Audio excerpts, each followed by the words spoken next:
So, five Afrikaans theorists, W.E.B. Du Bois, Alain Locke, Ralph Ellison, Franz Fanon, and Jean-Paul Sartre. They were all different, but they shared the commonality of how they theorized anti-racism as an existential phenomenon. Du Bois claimed that the African American is forced by limited options into a double reality and ends up believing that they themselves are the problem. So, because of the world we live in, African Americans end up seeing themselves as the problem instead of the society. In addition, Manichaean objective is to cleanse the population of black pollution. Black is seen as trash, dirty, etc. And the term black solidifies all minority nationalities into one group. So people's non-white color is seen before brown, African American, Afro-Caribbean, etc.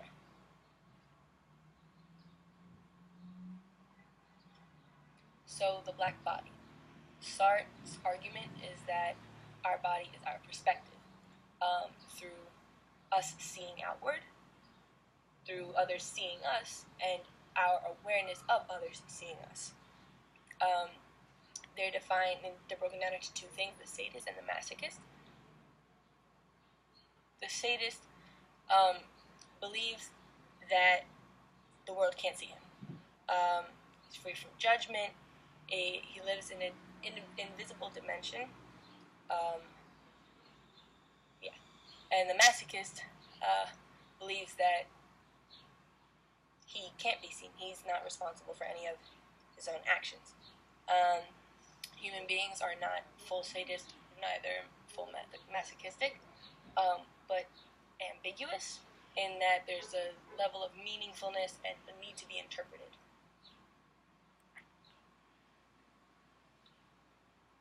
Invisibility. Ralph Ellison's quote, "I am invisible simply because people refuse to see me," perfectly summarizes the habit people have of disregarding black people. Black presence is not seen as presence, but absence. In comparison to white presence is present. They are there, they're living in an anti-black world, any drop of blackness is too much.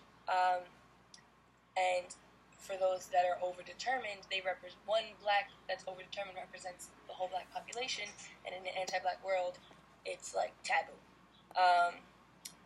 In terms of phobogenic, it compares the fact that white can be seen as a materialistic symbol of like wealth and beauty and whatnot, but black is just what is. You are black. That is it. There's nothing else to it. And a black thing is, and seduction, is being another's deception. The textbook used the example of the one black woman at an all-white party. How through the deception she's the only black person there, the whites act normal. Because the whites act normal, she feels like she's one of them, she must be white, even though she's not. That's the deception. In general, blacks are just seen as one people. There's no uniqueness to any cultures or the different nationalities because of that one term, black. Generally invisible. Their opinions and their lifestyles and their struggles are not really valued.